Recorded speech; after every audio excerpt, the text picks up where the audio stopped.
Some experiences cling to the mind like a shadow on a moonlit night, whispering doubts about reality and leaving behind questions no one dares to answer. Welcome to Nightmare Narratives, where tales from the edge of the unknown unfold. The living room became my sanctuary over the following days. I avoided my room as much as possible, clinging to the illusion of safety provided by the brightness of the downstairs lights and the constant hum of the television. My family noticed my behavior, of course, but I deflected their questions with vague excuses about stress or insomnia. How could I explain what I had seen, what I had felt? They would never believe me, and even if they did, what could they possibly do?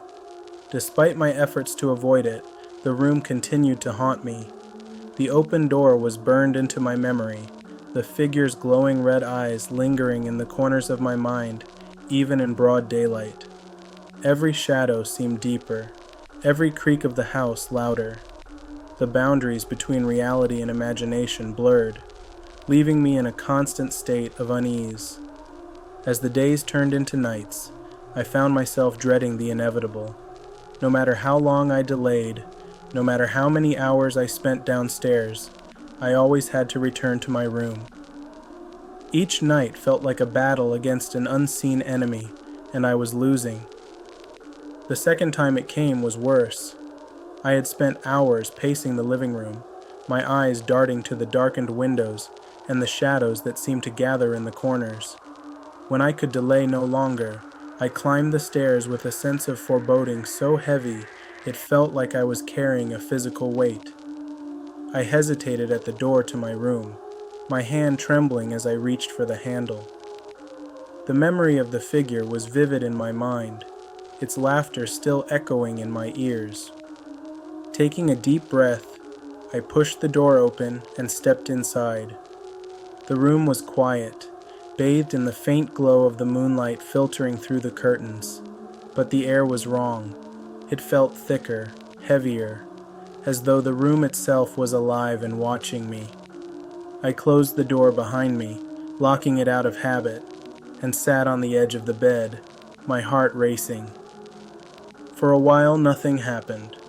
I began to think that maybe I had imagined it all, that my mind had played tricks on me in the dark. But then the whispering began. It was faint at first, barely audible over the sound of my own breathing. But as I listened, it grew louder, the words indistinct but laced with malice. It came from everywhere and nowhere, wrapping around me like a cold mist. My body tensed as the whispers turned into soft, guttural laughs, the sound vibrating through the walls and floor. And then, as if summoned by the sound, the shadows in the room began to move. They gathered in the corner, coalescing into a shape that was at once familiar and alien. The figure emerged from the darkness, its form shifting and indistinct, but its eyes, those burning red eyes, were unmistakable. They locked onto mine, and I felt an overwhelming wave of despair crash over me. "What do you want?" I whispered, my voice barely audible over the pounding of my heart. The figure tilted its head, as if considering my question. The shadows around it writhed and pulsed, growing darker with each passing second. It didn't speak, but the air in the room seemed to hum with a low, resonant energy. My chest tightened, and I struggled to breathe as the weight of its presence pressed down on me. I don't know how long I sat there, frozen in place, staring at the figure. Time seemed to lose all meaning. But then, as suddenly as it had appeared, it began to dissolve back into the shadows. The room fell silent once more, but the sense of unease lingered, as though it had left a piece of itself behind. After that night, my fear grew into something unmanageable. I couldn't eat. I couldn't sleep. Every moment was consumed by the memory of the figure and the oppressive sense of dread it brought with it. My family noticed the change in me, but I couldn't bring myself to explain. What could I say? that I was being haunted by a shadow with glowing red eyes. They would think I'd lost my mind. The figure didn't appear again for several nights, but its absence was almost worse. I found myself waiting for it, listening for the faint creak of the door or the low hum of its presence. The anticipation was unbearable, like a storm building on the horizon. When it finally returned, it was different. The figure didn't just linger in the corner or stand at the doorway. It moved. Slowly, deliberately, it crossed the room, its eyes never leaving mine. I wanted to run, to scream, but my body refused to obey. It stopped a few feet from my bed, the air around it rippling like heat waves. This time, it spoke. The voice was deep and hollow, like the echo of a distant cave. The words were foreign, incomprehensible, but they carried a weight that made my ears ring and my head pound. I clutched the blankets tightly, my knuckles white, as the voice filled the room. And then, just as suddenly as it had begun, it stopped. The figure dissolved into the shadows, leaving me gasping for breath and trembling with fear. In the days that followed, I became obsessed with finding answers. I scoured the internet for stories of similar experiences, searching for anything that might explain what was happening to me. I found forums and articles about shadow people, sleep paralysis, and hauntings, but none of it felt quite right. This was something else, something darker and more insidious. I even considered telling my family, hoping that they might have some insight or advice. But every time I tried to bring it up, the words caught in my throat. How could I make them understand when I didn't fully understand it myself? Desperation drove me to take drastic measures. I began leaving the lights on in my room, hoping to banish the shadows that seemed to harbor the figure. I placed salt along the edges of the room, an old superstition I had read about online. But none of it worked. The figure returned night after night, its presence growing stronger, more oppressive. The final encounter was unlike anything I had experienced before. The figure didn't just emerge from the shadows, it consumed the room. The walls seemed to close in, the air turning icy and thin. The red eyes burned brighter, and the voice was louder, more guttural, shaking the very foundation of the house. This time, it didn't dissolve back into the shadows. It stayed, its form growing more distinct, more solid. I felt a cold, clawed hand brush against my arm, and a scream tore from my throat. The figure recoiled, its eyes narrowing, and then it was gone. If this story had you gripping your seat, hit the like button and share it with someone who loves a spine-tingling tale. Stay tuned as the mystery deepens. The mark on the wall became a fixation for me. Every morning I would find myself drawn to it, inspecting its lines and shapes for changes. At first, it was subtle, barely noticeable shifts in the pattern, as though it were alive and growing. But soon, it became impossible to ignore. The jagged lines began to spread outward, creeping across the wall like the veins of some malignant growth. I couldn't explain it, and neither could Sarah. She dismissed it as a structural issue, but her tone lacked conviction. I could see the unease in her eyes, the way she avoided looking directly at the mark for too long. It wasn't just the appearance of the mark that unsettled us. It was the feeling that radiated from it. The air around it was colder, heavier, and carried an almost metallic tang, like the aftermath of a lightning strike. One night, as I stood staring at the mark, I thought I saw it move. It was subtle, almost imperceptible, but the lines seemed to shift under my gaze, as though rearranging themselves into a new pattern. My heart raced as I reached out to touch it, my fingers trembling. The surface of the wall was ice cold, and as soon as my skin made contact, a jolt of pain shot through my hand, forcing me to pull back. A faint whisper echoed through the room, so soft that I thought I had imagined it. But then it came again, louder this time. The words were still indistinct, but their tone was unmistakable, mocking and filled with malice.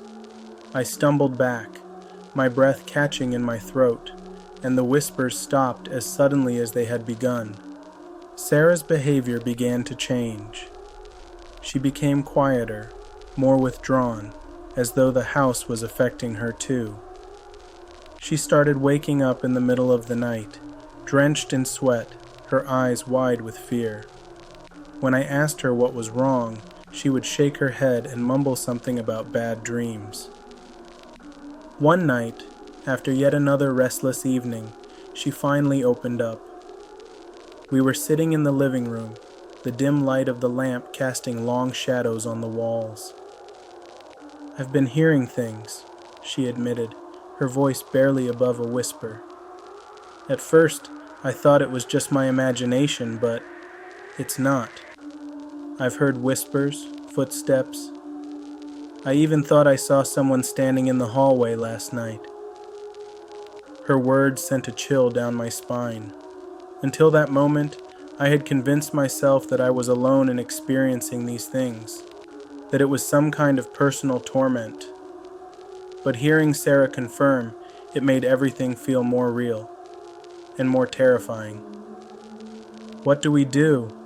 she asked, her voice trembling. I didn't have an answer. How could I?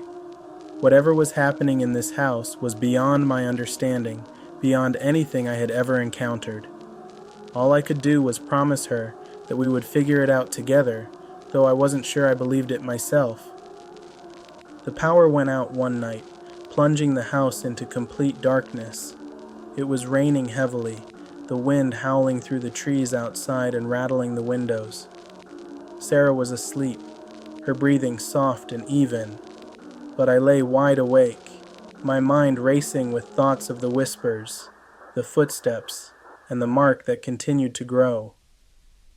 When the lights flickered and went out, the silence that followed was deafening. I reached for my phone, its dim glow a small comfort in the oppressive dark.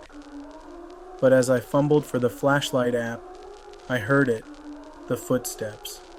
They started in the hallway, slow and deliberate, each one louder than the last.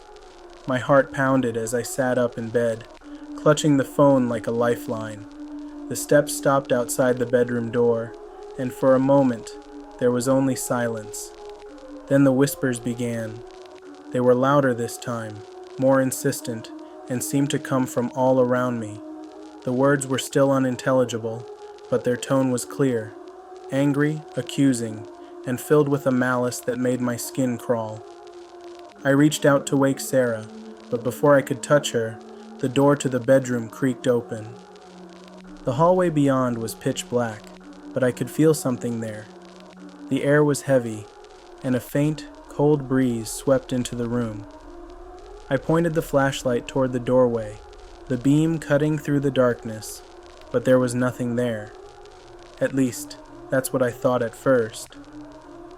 As I stared into the hallway, the shadows began to shift. Slowly, a figure emerged from the darkness, its form indistinct but undeniably human. Its eyes, those same burning red eyes, locked onto mine, and I felt a wave of nausea wash over me. The figure didn't move, but the whispers grew louder, filling the room with their chaotic cacophony. I could feel them in my head, pressing against my thoughts, overwhelming me with their sheer intensity.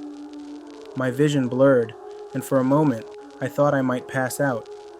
Then, just as suddenly as it had appeared, the figure dissolved back into the shadows. The whispers stopped, and the air grew still once more. The next morning, Sarah and I sat at the kitchen table, our faces pale and drawn. Neither of us had slept, and the tension between us was palpable. "We can't stay here," Sarah said finally, her voice trembling. "This house, it's not safe." I wanted to argue, to convince her that we could find a way to fix whatever was happening.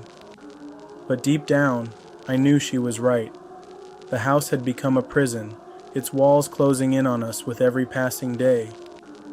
Whatever was haunting us wasn't going to stop, not until it had what it wanted. We decided to leave, to pack up and find somewhere else to stay, while we figured out our next steps. But as we began to gather our belongings, the house seemed to resist. Doors that had always opened easily now stuck in their frames. The lights flickered, even during the day, and the whispers grew louder, following us from room to room. By the time we finished packing, the sun had begun to set. The house was shrouded in an eerie twilight, the shadows stretching long and jagged across the walls. As we carried our bags to the car, I couldn't shake the feeling that we were being watched. The weight of unseen eyes bore down on us, and every instinct screamed at me to move faster. When we finally pulled out of the driveway, I felt a sense of relief so profound that it brought tears to my eyes. But as we drove away, I couldn't help but glance back at the house. For a brief moment, I thought I saw something in the window, a figure standing in the shadows, watching us leave. What do you think was lurking in the hallway? Let us know your theories in the comments below. Your insights could help unravel the truth. When the entity dissolved into the shadows, the room fell eerily silent. The glow of the symbols on the floor faded, leaving only the faint flicker of the candles. Sarah and I sat there for what felt like hours, too stunned to move. The air was lighter now, the oppressive weight of the entity's presence gone. For the first time in weeks, I felt like I could breathe freely. "It's over," Sarah whispered, her voice trembling with relief. I nodded, though a part of me wasn't entirely convinced.